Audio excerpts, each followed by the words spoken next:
Radio Anthropocène, à l'écoute du changement global. Bon après-midi à tout le monde, vous êtes toujours sur les ondes de Radio Anthropocène et vous êtes également, j'espère, avec nous sur le site des Murmures du Temps. Voilà, nous saluons tous les spectateurs, tous les participants au festival des Murmures du Temps qui subissent en ce moment l'environnement, enfin une pluie incessante depuis quelques heures. Nous avons un grand plaisir d'accueillir sur notre plateau radio Julie Escoffier et Héloïse Touémont, qui forment ensemble un duo qui s'appelle Evernia, un duo Evernia qui est derrière l'œuvre qui s'appelle Géo-Empathie, qui fait partie du parcours des Murmures du Temps. Et nous avons un très très grand plaisir, un très grand honneur d'accueillir Paul Ardenne à ma droite. Voilà. D'abord, Julie Escoffier, vous êtes artiste plasticienne diplômée de l'École des Beaux-Arts de Lyon en 2013 et lauréate de la bourse d'études supérieures de Fondation Kenza, avec laquelle vous avez réalisé un post-diplôme à Mexico. Alors, nous entendons dans le fond des balances pour le concert de tout à l'heure. Voilà, ça c'est pour les auditeurs de notre web streaming. Voilà. À côté de Julie Escoffier, Héloïse Touémont, vous êtes ingénieure en chimie et en environnement et vous êtes spécialisée dans les pollutions environnementales. Et donc, moi j'ai consulté votre site, Julie, et vous avez un petit article sur le duo Evernia. C'est le nom d'un lichen. Exactement. Voilà. Donc, j'ai l'impression qu'il y a déjà une certaine configuration de la coopération qui se dessine, puisque on sait bien que le lichen, c'est une symbiose entre un champignon et une algue, si je ne me trompe pas. Enfin, voilà. Et donc, ensemble, vous avez déjà produit plusieurs œuvres, et l'œuvre qui est inaugurée aujourd'hui en fait partie. Vous avez notamment reçu en 2021 le prix Planète Art Solidaire de l'association Art of Change 21.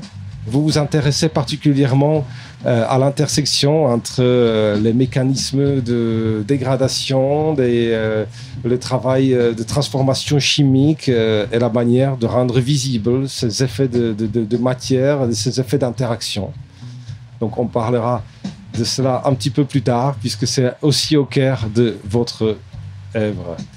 Maintenant, je me tourne vers Paul Ardenne. Donc, vous êtes historien de l'art, commissaire d'exposition et écrivain. Vous êtes spécialisé dans de nombreux domaines, parmi lesquels l'art dans l'espace public, l'art contextuel, mais aussi l'architecture, l'installation, et en particulier le lien entre les questions de l'art et les questions écologiques, environnementales, qu'on pourrait aujourd'hui rapprocher de toutes les questions de l'Anthropocène, puisque vous avez en particulier publié un livre « Un art écologique, création plasticienne et anthropocène » avec la postface de Bernard Stiegler en 2018. Mais vous êtes également producteur radio avec cette excellente série « L'art et l'environnement », c'est-à-dire Art is an Environment, c'est l'art et l'environnement qui est sur France Culture, disponible en podcast et que je conseille absolument à tout le monde. Voilà. Et vous êtes impliqué dans les Murmures du Temps en tant que conseiller. Voilà, alors je n'ai pas très bien saisi exactement votre rôle, mais je pense que vous avez dû apporter votre... Alors, mon rôle, d'abord merci, bonjour à tous, merci pour cette avalanche de compliments, sans doute excessive. C'est assez simple, en fait, quand ce programme d'art dans l'espace rural, d'art public dans l'espace rural a été mis en place, eh bien, la maison Gutenberg et Romain Weber, donc, qui avaient en charge d'opérer les présélections puis les sélections, ont constitué un comité artistique, en quelque sorte, auquel j'ai eu l'honneur de participer.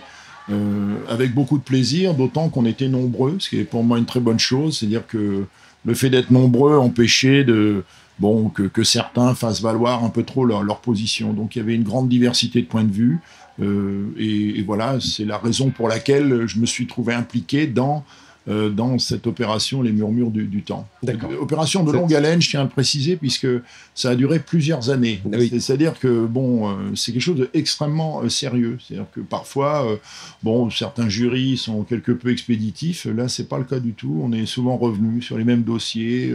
On a parfois accepté quelque chose, refusé, puis obligé de relancer la procédure. Enfin, tout ça a été très, très fastidieux. Et je salue le travail de Romain Weber, vraiment remarquable, très, très grande patience et très grand professionnalisme.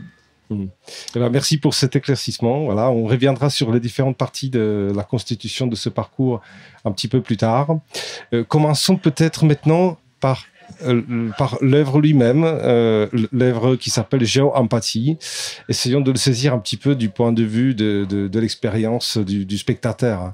Est-ce que vous pourriez, s'il vous plaît, Julie Escoffier, nous expliquer un petit peu comment vous le visualisez vous-même et comment vous vous mettez à la place d'un spectateur qui le découvre dans le paysage?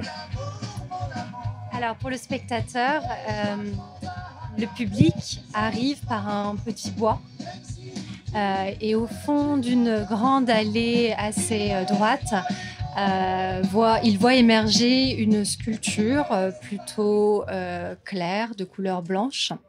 J'imagine que de loin, c'est assez énigmatique.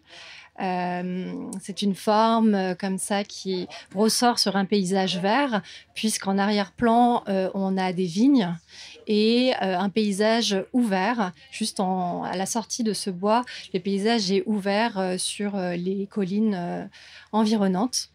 En s'approchant, le spectateur va pouvoir voir que cette sculpture est constituée de différents éléments. Il y a une stèle en pierre dorée, donc une pierre emblématique de la région, qui est une pierre sédimentaire, une pierre plutôt fragile, poreuse, qui a été extraite d'une carrière locale à Thésée et travaillée par un tailleur de pierre, lui aussi du coin, Fabrice Molina. Nous avons demandé à ce tailleur de pierre de laisser intacte la pierre, la brisure de la pierre au moment où elle a été extraite de la carrière et de venir travailler que ses contours. Au-dessus de cette pierre s'élève une forme dont les motifs rappellent la texture du bois de vigne. Et cette forme-là vient embrasser un réceptacle au-dessus qui est placé très haut. Pour le spectateur, il voit cette forme-là avec ce réceptacle au-dessus qui ressemble, on nous a dit beaucoup ce matin à un bénitier. Oui. Il est assez haut et ce réceptacle est bleu. Mais le premier effet que l'on a, c'est qu'on ressent la couleur avant de la voir. La sculpture étant blanche, c'est le reflet de la couleur bleue sur le blanc que l'on voit, qui donne un petit peu un effet miroitant, énigmatique. Alors, j'ai eu la chance de découvrir votre œuvre ce matin aussi. D'une part, je savais où elle était située, donc je suis venu exprès la voir. Et puis, moi, je vous cache pas que j'ai pu voir des photos, j'ai pu lire aussi un certain nombre de choses à propos de la création, à propos de l'esprit de la proposition de l'œuvre. Donc, je ne suis pas venu complètement par hasard, mais on peut imaginer que quelqu'un soit un promeneur et puis tombe un petit peu par hasard sur cet objet. Alors là, j'imagine que l'effet doit être radicalement différent, puisque si on n'est pas préparé, on peut assez rapidement se demander qu'est-ce que c'est. Il y a quelque chose qui nous interroge, puisque on est dans un lieu, il me semble, qui n'est pas spécifique en quoi que ce soit. On est entre des vignes, un bout de forêt. Enfin, ce n'est pas un lieu mémorial ou avec une vue particulièrement sublime sur un paysage grandiose. On est dans un paysage d'ici où normalement il n'y a rien. Peut-être il y a une stèle ou une croix, quelque chose de notre histoire. C'est ce qu'on peut retrouver un petit peu au bout des chemins, enfin au croisement des chemins. Et là, on tombe sur un objet qui est blanc, qui est assez grand, qui est assez imposant. Il dépasse pas la figure humaine, quoique pas loin. Ça fait combien de mètres Sur la partie la plus haute, on est quasiment à 2 mètres. Quasiment à 2 Et mètres. ce réceptacle dont je parlais, il est à peu près à 1,50 m, 1,55 m. Mmh. Mais en tout cas, si on n'a pas d'informations, on va se demander, on va se dire peut-être que c'est une sculpture, mais peut-être pas.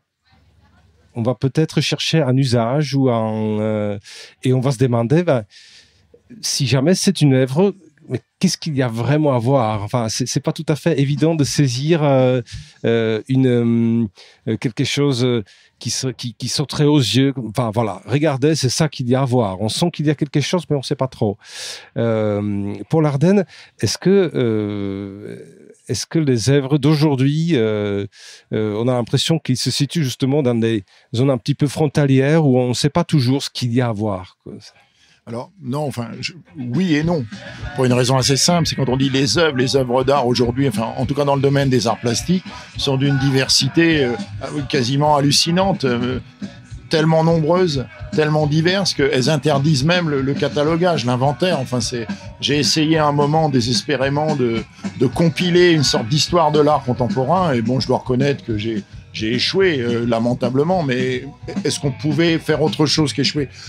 Il faut voir le monde de l'art contemporain comme un immense univers dans lequel toutes les formes d'expression plasticienne et même au-delà sont admises aujourd'hui.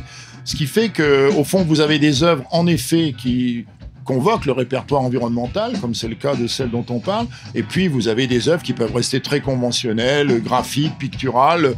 Vous avez des performances, vous avez des artistes qui font de la publicité, qui font du marché. Enfin, voilà, c'est une nébuleuse très, très complexe, très, très large, très intéressante aussi du fait que, bon, elle montre que finalement, dans ce domaine qui est celui de l'art contemporain, on n'a pas hésité à faire déborder les choses, à pousser les frontières, à aller au-delà et même à se positionner dans ce qui est vraiment pour moi l'essence de l'art contemporain, c'est-à-dire la dimension de l'expérimentation. C'est ce qu'on voit ici aussi, ce dont vous parlez quand vous dites, voilà, on est au détour d'un chemin de façon très inattendue, on se retrouve sur une sorte d'objet je dirais pas improbable parce que ce serait insultant en tout cas de prime abord il peut paraître ce qu'on peut appeler, moi j'appelle ça les WANI, les OANI, c'est-à-dire les objets artistiques non identifiables, hein, OANI, oui. WANI, voilà, de prime abord, mais qui en fait ont toujours une raison d'être, hein.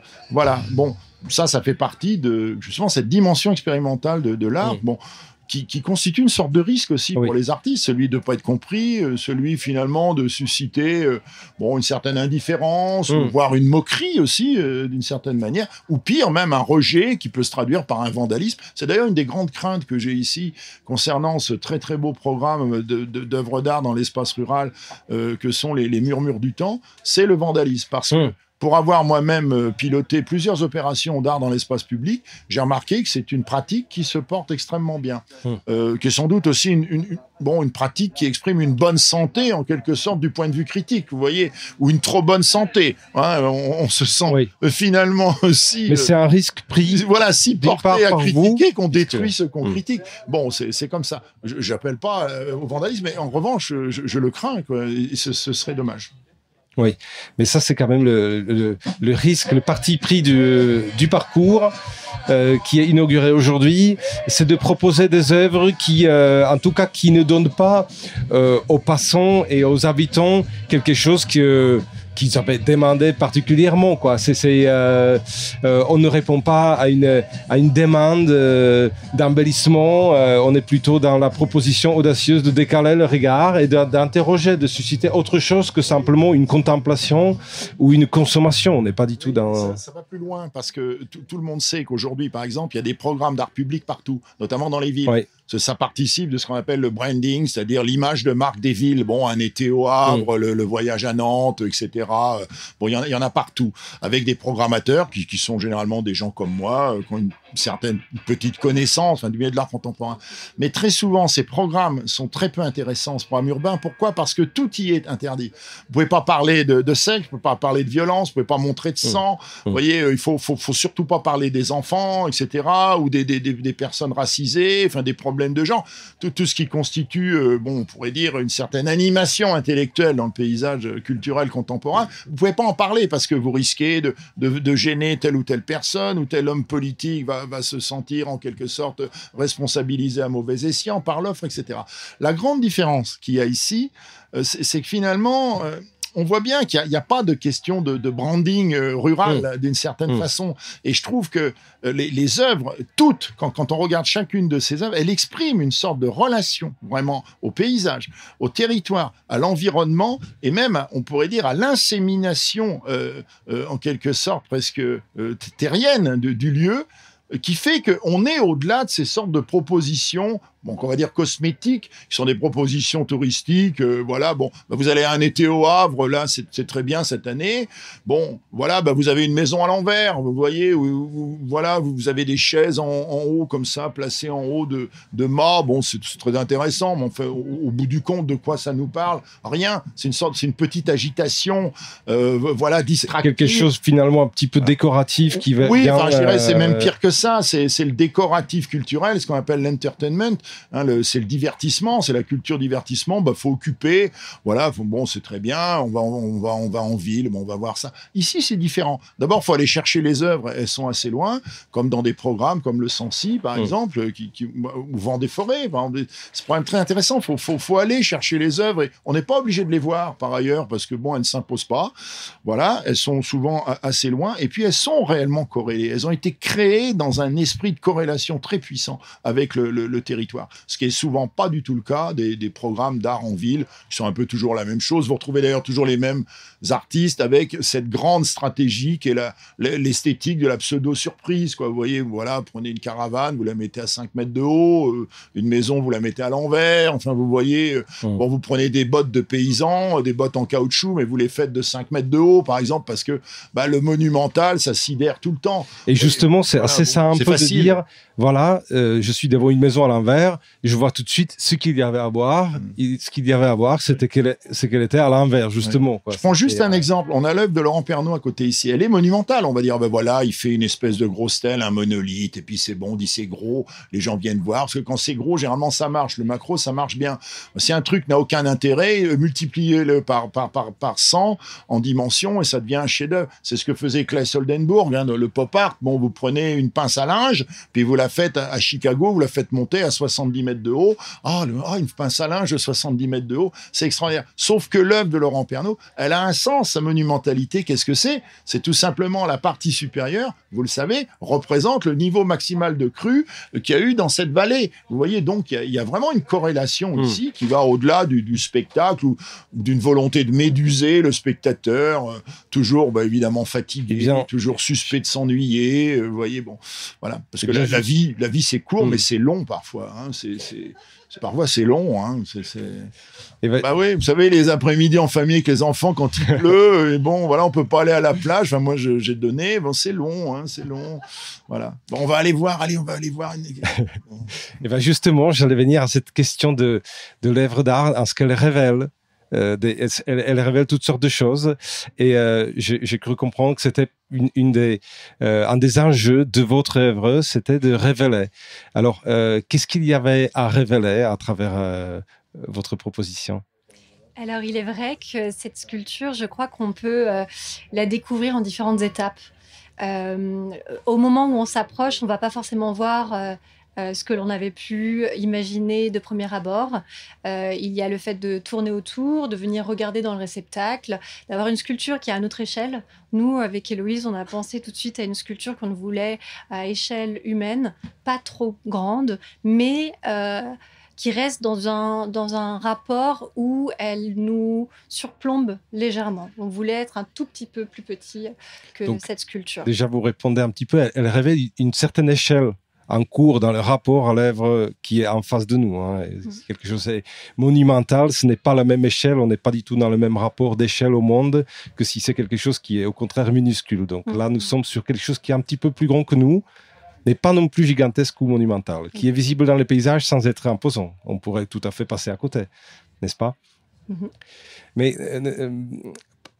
par la présence des matériaux, vous avez parlé déjà de la stèle qui était extraite des carrières d'ici, mais votre œuvre, sur le plan matériel, est extrêmement complexe, puisqu'il est question de chimie, il est question de sel. Enfin, est-ce que vous pourriez un petit peu, peut-être je vais me tourner vers Héloïse Touémon, qui est spécialiste des procédés chimiques. Est-ce que vous pourriez nous dire un petit peu la partie matérielle et la partie justement chimique de l'œuvre? Qu'est-ce qui est un jeu? Eh bien, il y a plusieurs aspects en fait. J'aimerais rebondir sur ce que vous avez mentionné juste auparavant sur les échelles. En effet, il y a l'échelle de l'œuvre qui n'est pas monumentale, mais on a aussi une échelle de temps dans cette œuvre. Car c'est une œuvre évolutive. Et une des évolutions qu'on souhaite, qu'on imagine voir, c'est que la stèle qui se trouve en dessous de ce réceptacle qui accueille les eaux de pluie, cette stèle va venir se colorer, va venir être transformée, notamment parce que le réceptacle est coloré de bleu par une peptine au sel de cuivre qui rappelle l'usage de cuivre dans le traitement des vignes qui se trouvent tout autour ou presque de cette œuvre. Et voilà, donc cette évolution temporelle. C'est la partie bleuté, bleu-vert, turquoise qu'on peut observer en haut, c'est la partie supérieure, qui est donc traversée par les trous. Ce qui fait que, si je comprends bien, le liquide qui arrive par la pluie ou par d'autres procédés va se retrouver, va passer par les trous et va venir goûter, ça va faire des gouttes sur la stèle en dessous. Hein. Voilà. Et les matériaux, ce traitement bleu, turquoise, qu'est-ce que c'est exactement, Julie Escoffier? Alors oui, ce réceptacle-là a été réalisé en cuivre par un dinandier, qui est un vieux métier qui consiste à travailler le cuivre par martelage. Et ensuite, quand ce réceptacle a été réalisé, avec Héloïse, notre domaine de prédilection, c'est la chimie. Elle, vis-à-vis de ses études, et moi, de façon empirique. Ça fait des années que j'ai un atelier que j'ai transformé en laboratoire et je travaillais même avant de rencontrer Héloïse sur des procédés physico-chimiques.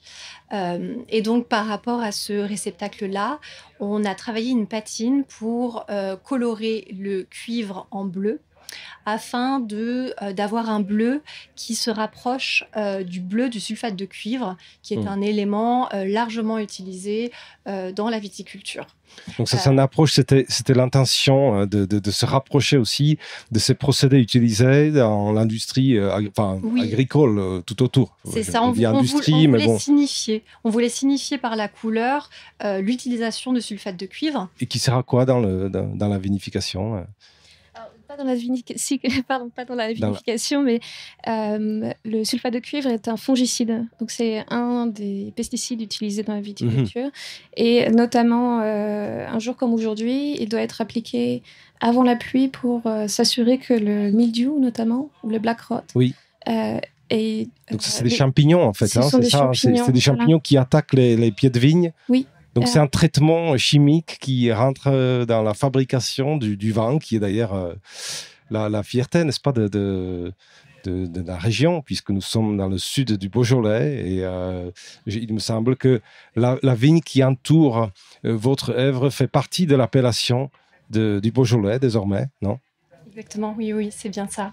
La sculpture est implantée sur un terrain viticole, sur un terrain privé, le domaine de Rôtisson. Je remercie, je prends la liberté de pouvoir remercier ce domaine parce qu'il nous a accueillis. On est venu lui présenter notre projet et c'est un projet ambitieux qui vient questionner les traitements en viticulture.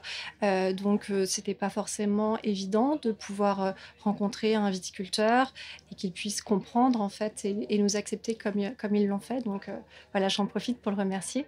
Mais il y a un élément dont on n'a pas parlé, c'est que ce réceptacle en cuivre, on l'a patiné pour lui donner cette couleur bleue, mais on a aussi utilisé des sels de cuivre qui sont issus de la phytoremédiation. Donc vous venez d'en parler avec Caroline Leméoté. Oui, est-ce que vous pouvez nous refaire un petit point là-dessus, parce que phytoremédiation, hein, c'est Oui, donc la phytoremédiation, c'est le principe de gérer une pollution en utilisant des plantes. Alors, quand on utilise le terme de phytoremédiation, ça peut être toutes sortes d'activités. Ça peut être aussi empêcher des poussières de se soulever des sols, par exemple. Et dans notre cas, l'idée d'enlever le cuivre en utilisant les plantes, et par exemple en récupérant les plantes, les parties aériennes des plantes, voire en arrachant aussi les racines, on peut récupérer le cuivre que la plante a accumulé. Donc, si je comprends bien, vous avez utilisé le cuivre qui était contenu dans les sols. Alors, pas spécifiquement de cette zone-là, mais quelque part, qui a été pompé en fait à partir des sols par les plantes qui sont chargées en cuivre, oui, et que vous avez réussi à récupérer pour l'utiliser pour patiner. On a travaillé avec on a demandé à une société de bio-ingénierie lyonnaise que l'on a contactée de nous fournir en sel de cuivre. Et c'est une société qui propose ce service de venir dépolluer des terrains, dont les terrains viticoles. Ils nous expliquaient qu'ils peuvent extraire jusqu'à 3 ou 4 kilos de cuivre par hectare. Et donc, notre idée, c'était de venir proposer une réponse enthousiaste à cette problématique du traitement de la vigne qui est nécessaire pour pouvoir préserver les pieds de vigne. Et il faut savoir que l'usage de sulfate de cuivre est surtout utilisé en viticulture biologique. D'accord. Pas seulement. Oui, pas seulement. Oui, non. En fait, c'est... en viticulture biologique, c'est le seul, je crois, qui peut être utilisé contre ces champignons. Mais par contre, en conventionnel, le cuivre est utilisé en combinaison avec des produits issus de l'industrie chimique beaucoup plus conventionnelle. Du coup. En tout cas, je trouve ça impressionnant. J'ai l'impression de voir une sorte de puzzle en train de se mettre en place, parce qu'il est question d'échelle de l'œuvre, il est question d'échelle puisqu'on redescend au niveau des molécules et des éléments extrêmement petits dont est chargé le sol à cause des traitements liés à l'agriculture. Mais il est aussi question d'entreprises lyonnaises qui dépolluent des sols et qui vous permettent de récupérer ces polluants pour les utiliser comme une matière première pour une œuvre. Donc ça fait déjà un paquet de monde en fait dans tout ça, hein, parce que vous venez d'évoquer le lien avec les propriétaires des terres, propriétaires des vignes, qui vous ont prêté le terrain ou autorisé en fait d'installer Autorisé, oui. Autorisé. Donc il y a toutes sortes de liens qui sont déjà tissés. Donc j'ai l'impression que quand on se demande ce que révèle une œuvre, il y a déjà toutes sortes de relations sur un territoire. Il y a des habitants, des présences, des substances, des processus en cours, mais aussi des modes d'existence anciens et contemporains. Enfin quelque chose qui est invisible. Alors tout à l'heure on se demandait qu'est-ce qu'il y a à voir. Ça, c'est quelque chose à saisir, à comprendre, qui n'est pas immédiatement visible, mais qu'on peut peut-être apprendre à voir. Hein. Donc, moi, je pense là tout de suite à Merleau-Ponty qui dit que l'art rend visible la visibilité même. On est peut-être dans quelque chose qui est similaire, mais qui va peut-être encore plus loin, parce que il nous invite à apprendre à voir quelque chose qui est pas immédiatement lié à un processus a priori artistique, puisque même si le cuivre et le patinage fait partie de la sculpture depuis toujours, c'est pas non plus à partir des polluants récupérés à partir du sol qu'on a fabriqué des œuvres jusqu'à aujourd'hui. Pour l'Ardenne, est-ce que vous pourriez nous dire quelque chose justement à propos de ces aspects relationnels des œuvres dans l'espace? J'ai l'impression que c'est justement, lorsque vous avez travaillé sur l'art contextuel, j'ai l'impression qu'on est un petit peu là-dedans. C'est-à-dire que l'œuvre n'existe pas n'importe où, elle existe de manière située. Toujours. De toute façon, alors, bon, ce concept d'art dit contextuel, le contexte, hein, c'est un terme intéressant, ça vient du latin textere, donc le texte, mais aussi le tissage, et cum avec, tisser avec. Hein, donc, il y a une œuvre d'art contextuelle, c'est une œuvre qui est toujours liée à une réalité d'où elle part. Alors, à ce compte-là, vous allez me dire, mais n'importe quelle œuvre d'art est contextuelle, puisque de fait, la personne qui l'a créée est le contexte même de la création. On est bien d'accord. Mais pour qualifier cet art-là, plus précisément, on renvoie au fait que, comme dans ce cas-là, par exemple, l'œuvre est créée dans un milieu viticole.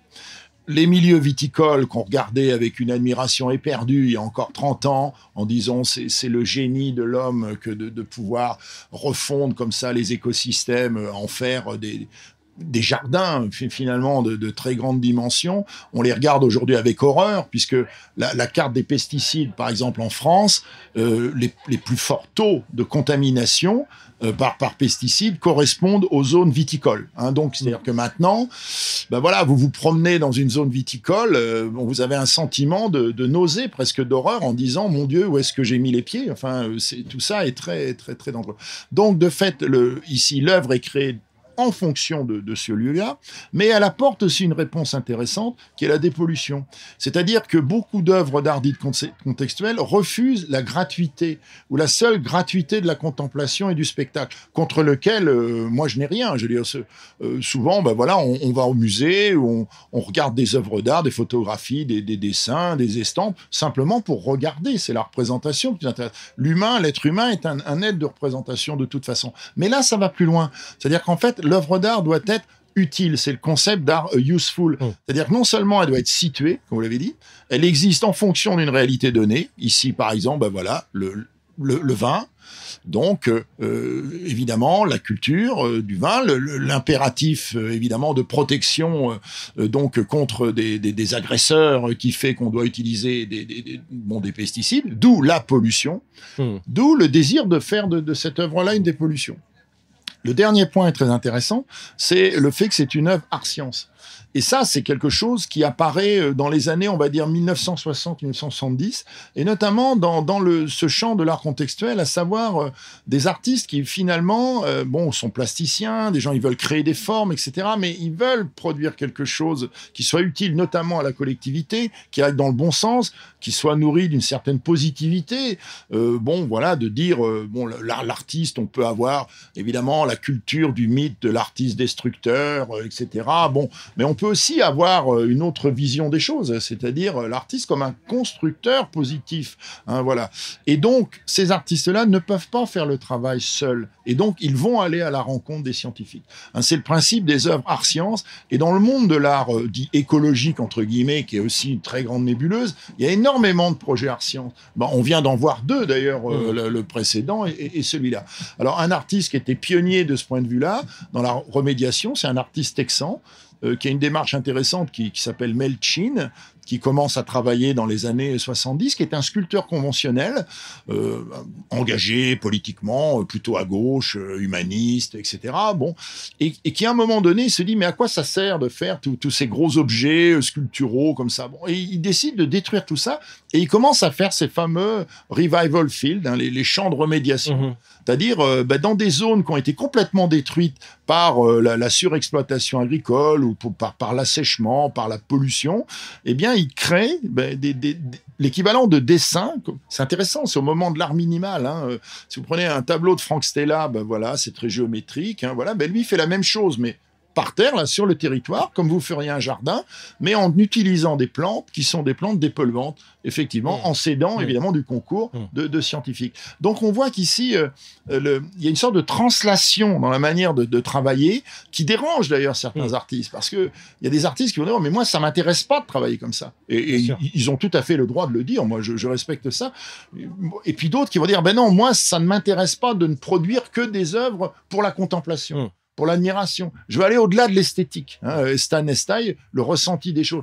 Je veux certes qu'on ressente les choses, mais qu'avec ce ressenti, on fasse quelque chose qui aille dans le sens d'une utilité. Voilà, beaucoup d'œuvres aujourd'hui, dans ce champ de l'art écologique, fonctionnent de cette façon-là, dont la vôtre, effectivement, ce qui dit sa très grande pertinence. Et la différence avec ces œuvres, justement, d'apparat, de divertissement forain, d'une certaine façon, dont on parlait tout à l'heure, qui encombre les villes dans les grands programmes d'été, voilà, que vous avez un petit peu partout en France et dans le monde. Alors justement, on pourrait peut-être rebondir sur cette question art-science, puisqu'elle est vraiment au cœur de votre duo, que vous appelez Evernia. Hein. Comment vous êtes arrivés à travailler ensemble? D'où vient cette rencontre? C'est une histoire qu'on a souvent racontée. Il s'avère que Julie exposait à Lyon, dans la galerie Kashagan, une exposition solo. Et je suis passée devant, j'ai trouvé cette exposition absolument remarquable. J'ai pu reconnaître un travail, clairement un travail fait avec des produits chimiques et des évolutions. Alors il y avait déjà des marqueurs d'un intérêt commun, quoi, que vous partagez. Et par moi-même, j'avais déjà l'envie de travailler avec des artistes et d'apporter, d'interagir et potentiellement aider, mais plutôt d'un côté support sur les matériaux ou la chimie, puisque c'est une partie de ma formation. Et c'est une chance inouïe, en fait, qu'on ait pu... donc Julie a accueilli ma proposition et qu'elle m'a invitée à répondre à une résidence, un appel à projet pour une résidence. Et donc, justement, par rapport à cette œuvre qui s'inscrit dans le parcours Les Murmures du Temps, il y a eu une enquête anthropocène qui a précédé tout le travail artistique. Donc, il y a eu une sorte de cahier de charges qui a été proposé, j'imagine, enfin, j'ai pas vu l'appel à proposition artistique, mais j'ai connu le travail d'étude, de diagnostic de l'enquête anthropocène qui la précédait. Alors, comment vous avez travaillé avec les informations, les propositions des transdisciplinaires qui étaient à votre disposition pour avancer vers la forme, vers quelque chose qui allait devenir l'œuvre Géo-Empathie? Ce qu'on a fait, tout d'abord, c'est une étude de notre côté sur la viticulture et ses impacts. Il faut savoir que moi, du côté personnel, j'ai une partie de ma famille qui vient de la viticulture. Mes grands-parents étaient arboriculteurs et produisaient du vin. Et puis, Héloïse, elle, par son métier, était déjà très sensible et connaisseuse de ce sujet-là. Et ensuite, on a planifié une résidence sur place. On est venus toutes les deux sur place et là, on a fait des recherches sur les matériaux locaux. C'est aussi pour ça qu'on a tissé beaucoup de liens avec différents artisans et des sociétés locales, puisqu'en fait, on a eu un temps de recherche. Vous en avez déjà cité un certain nombre. Voilà, on a eu un temps de recherche sur place qui nous a permis vraiment d'aller nous connecter avec ce qu'il se passait réellement sur ce territoire. On a aussi été très intéressés par les mines de Saint-Bel.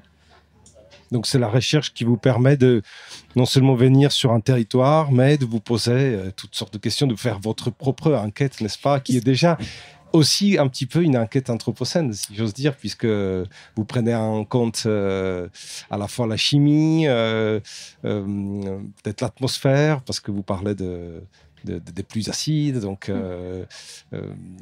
Oui, ce document qui a été créé en amont nous a évidemment servi de support. Et en fait, ça nous a facilité la vie, puisque ça fait partie de notre recherche. C'est ce qu'on avait développé pour la première résidence, celle dont je parlais à l'instant, celle qu'on avait fait il y a environ 4 ans et demi. Et donc, c'est une recherche, au début, une recherche documentaire et une recherche sensitive où on peut se déplacer dans le territoire. Et par la suite, oui, on a visité cette mine.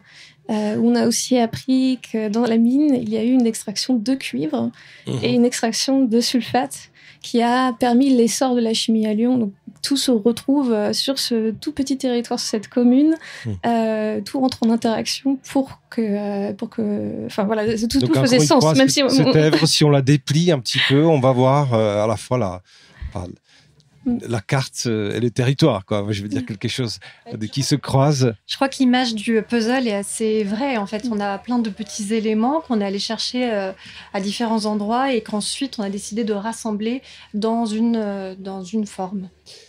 Avec cette spécificité que la forme que nous voyons aujourd'hui, ce n'est pas simplement un résultat, quelque chose qui est une œuvre aboutie, mais c'est une œuvre en élaboration, c'est quelque chose que vous avez initié et qui reste ouvert. Donc, c'est comme un processus de refabrication d'un objet, d'un territoire, des liens. Enfin, c'est quelque chose qui est en cours. C'est ouvert à propos. Enfin, ça fait partie de l'œuvre, n'est-ce pas, de cette ouverture? Oui, c'est ouvert et c'est vivant.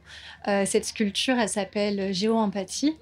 C'est une sculpture qui a pour ambition de porter attention à la vie du sol, à l'importance d'avoir des sols vivants.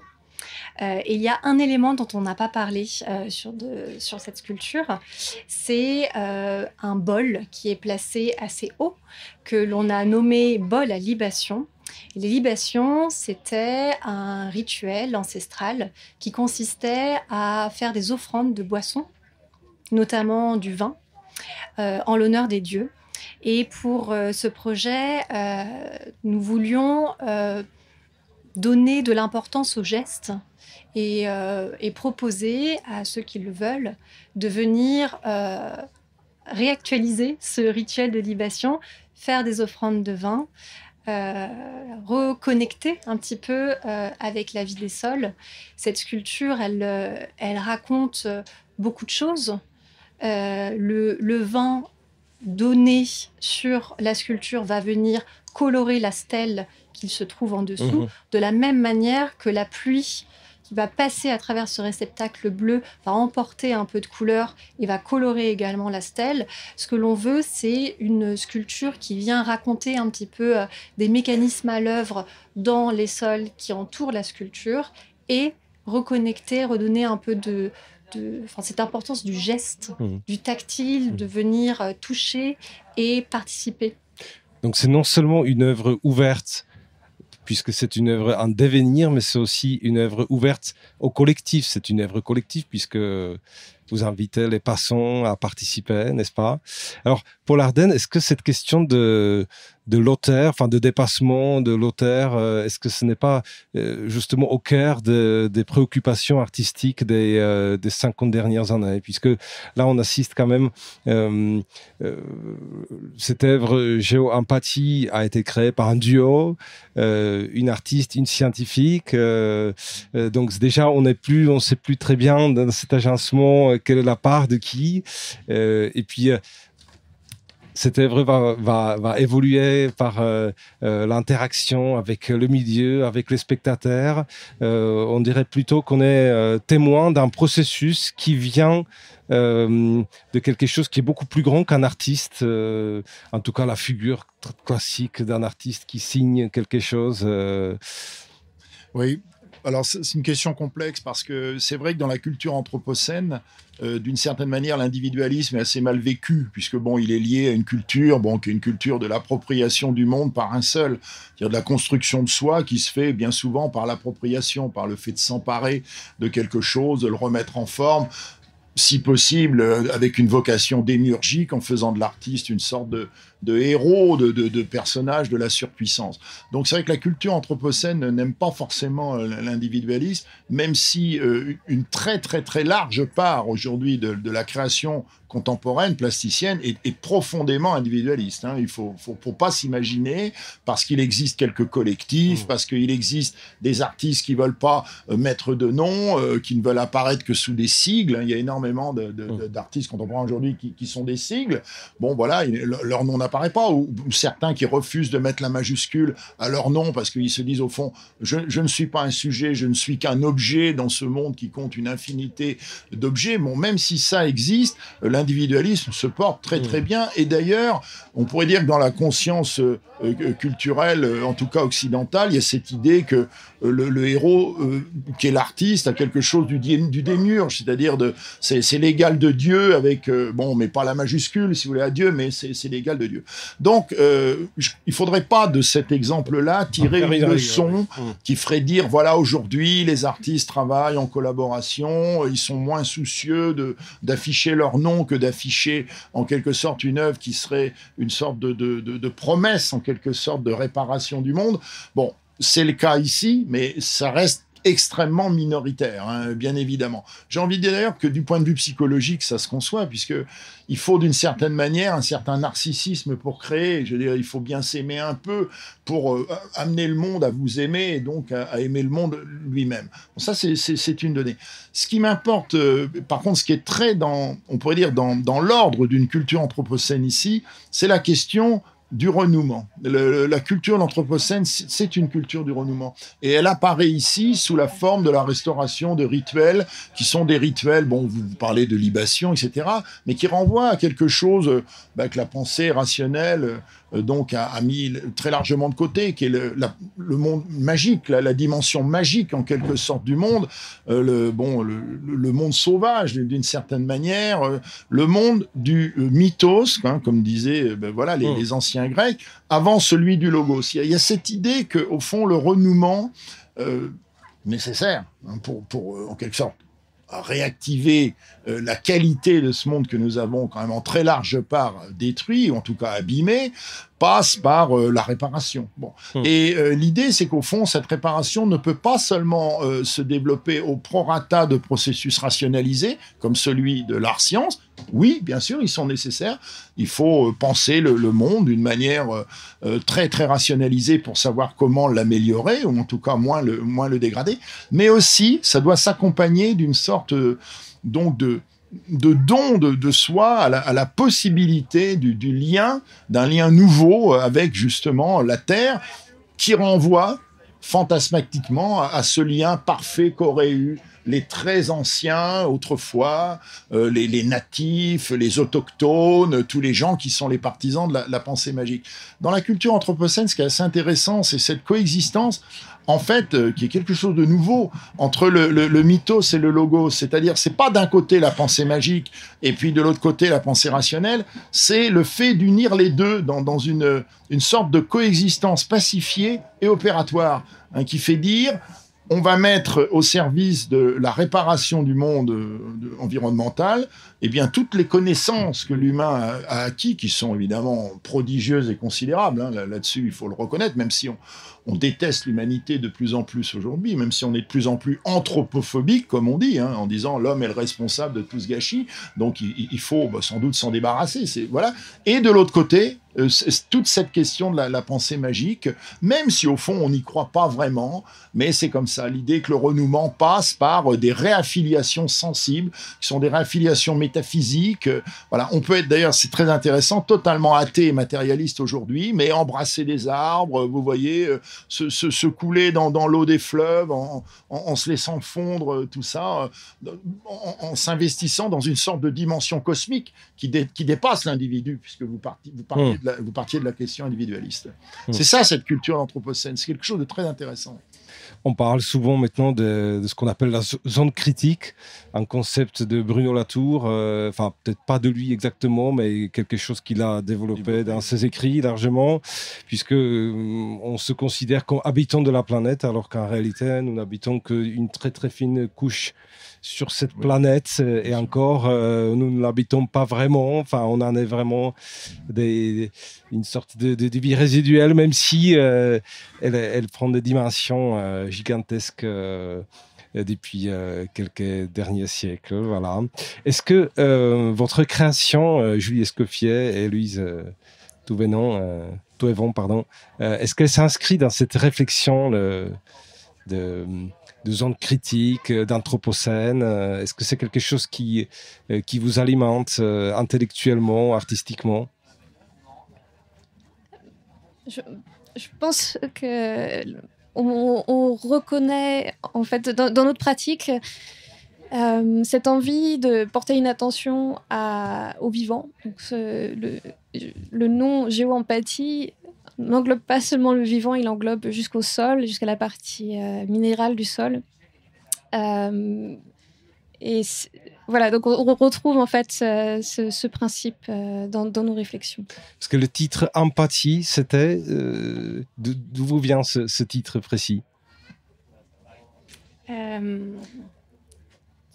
Vas-y. C'était une envie de nous reconnecter un petit peu avec l'émotion.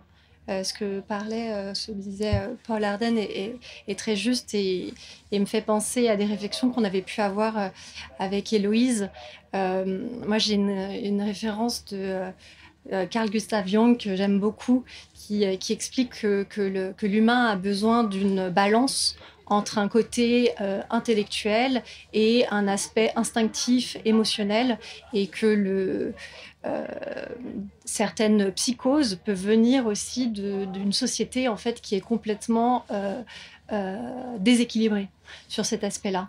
Et donc, dans notre sculpture, cet aspect ritualistique, magique, était très important puisqu'il ramenait toute cette part d'émotion, de connexion, de rite aussi collectif dont on a besoin.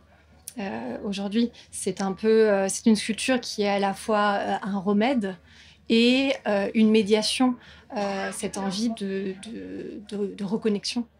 Est-ce que toute cette partie relationnelle dont on a parlé tout à l'heure, est-ce que ce serait pas l'amorce d'une réponse possible? C'est-à-dire que lorsque vous venez voir des agriculteurs, des entreprises, des élus aussi, mais aussi des écoles ou d'autres acteurs du territoire, pour leur parler d'un projet d'une œuvre et pour leur expliquer quelque chose qui est un petit peu inouï, que vous allez procéder de telle ou telle manière. Alors c'est pas toujours évident à comprendre, mais vous les embarquez dans quelque chose, dans un processus de réflexion. Vous leur expliquez longuement pourquoi ceci, pourquoi cela. Est-ce que ce serait pas une manière de créer des liens avec des personnes que vous n'auriez pas rencontrées autrement? Exactement, c'est fondamental. Il faut d'abord créer un lien, convoquer l'autre, parler du même lieu ou convoquer en tout cas des objets qu'ils vont connaître, qui les entourent. C'est un petit peu une porte d'entrée pour pouvoir toucher l'autre et ensuite l'inclure, le prendre en considération pour imaginer quelque chose ensemble. Alors, quant à la réception de vos œuvres, est-ce que vous avez des retours dans ce sens? Est-ce que ça infuse un petit peu? Est-ce que ça diffuse? Est-ce qu'il y a des gens qui vous témoignent un retour de quelque chose qu'ils n'auraient pas perçu auparavant? On a eu des retours ce matin. Ce matin, on a fait une présentation de la sculpture. On a terminé notre présentation par une invitation à procéder à des libations de vin. Et ça a créé ce moment convivial qu'on connaît très bien ici en France, d'être autour d'un verre de vin. Mais là, il y avait la différence de devoir offrir son vin avant de pouvoir en goûter si on le voulait. Et ça a créé ces moments d'échange qui sont très importants. Je pense que la sculpture, elle est autant importante dans sa matérialité, donc comment on peut la recevoir en tant que voyant, que visiteur, que par l'action que l'on va réaliser et qui va nous connecter et à cette sculpture qui donne cette envie, cette porte d'aller regarder au niveau du sol et entre nous aussi. Je pense qu'un autre aspect qui me semble important, c'est que c'est une sculpture où on ne voulait pas exclure les viticulteurs ou toute personne qui travaille autour de la vigne. Et cet aspect de libation, c'était aussi un moyen de pouvoir les inclure.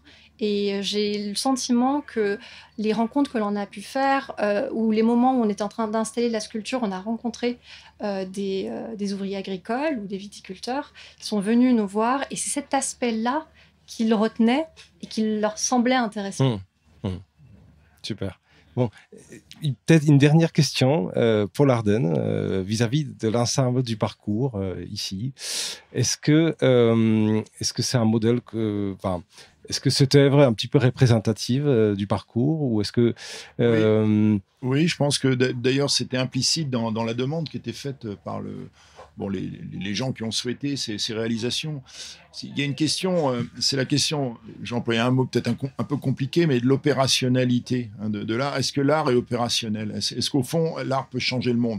La réponse est non. Enfin, il le change, mais l'opérationnalité peut être à mèche très lente. C'est-à-dire qu'il peut se passer des décennies avant que finalement une œuvre puisse avoir un écho, ou alors elle peut toucher très peu de gens, mais ce très peu de gens en feront quelque chose d'autre. Ce qui est important, c'est pas de se dire que cette œuvre-là va changer le comportement des viticulteurs qui vont arrêter d'utiliser des pesticides. On sait que non. On sait que de toute façon, tous les discours sur l'écologie, d'ailleurs, sont mis en sourdine. Vous avez vu dans tous les programmes pour les élections européennes, par exemple, c'est quelque chose qui a été passé sous silence, alors même que c'est quand même problématique.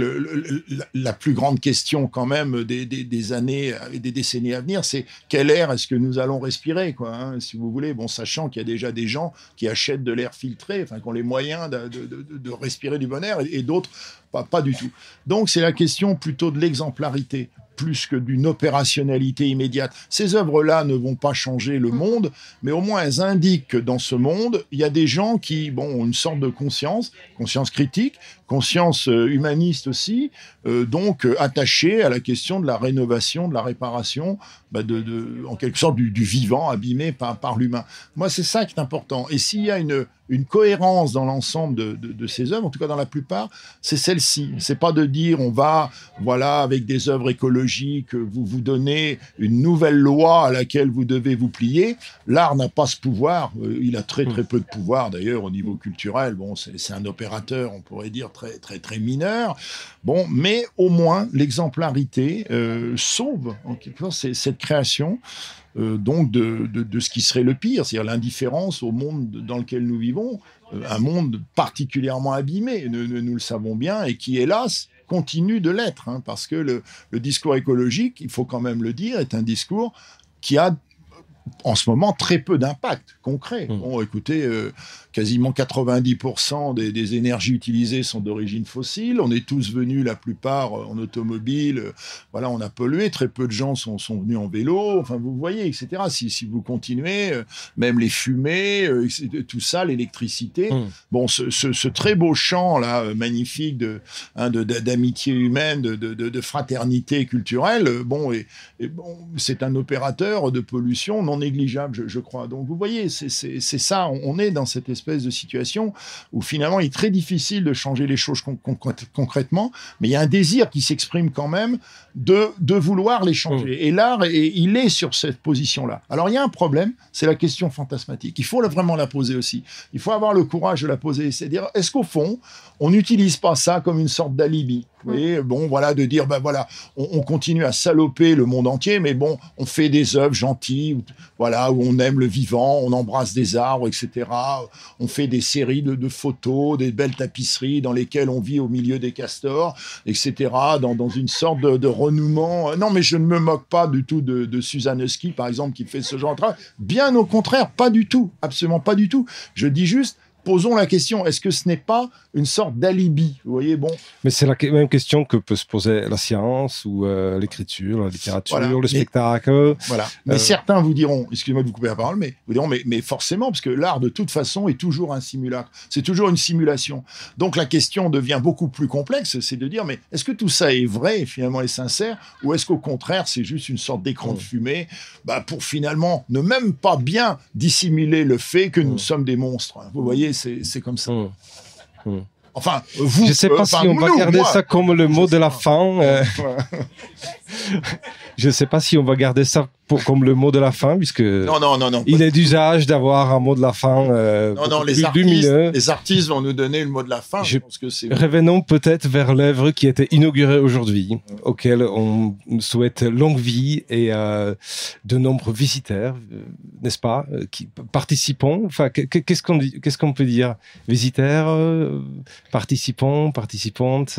Voilà, nous, Julie, peut-être que tu pourras compléter si tu le souhaites, mais malgré tout ce que vient de dire Paul Ardenne, nous avons un petit peu l'espoir que les participants de notre œuvre vont se sentir un petit peu changés donc, par ce mouvement qu'ils vont faire lorsqu'ils vont offrir du vin, de l'eau de leur gourde à l'œuvre. Moi, intérieurement, je me disais, ils ont signé un petit contrat, en fait. C'est une œuvre de réparation et rien que par ce fait-là, le monde est un petit peu plus riche aujourd'hui qu'il l'était hier. Oui. Donc, je vous remercie beaucoup de votre participation à notre plateau radio. Je suis extrêmement désolé pour des conditions on ne peut plus difficile de toute la première moitié. Voilà.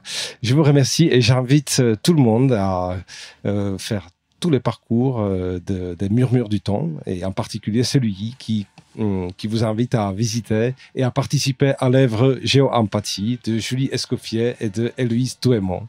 Et je remercie également Paul Ardenne d'être venu à Lyon, à l'Arbrel, pour participer à ces bel événement. Merci. Merci beaucoup.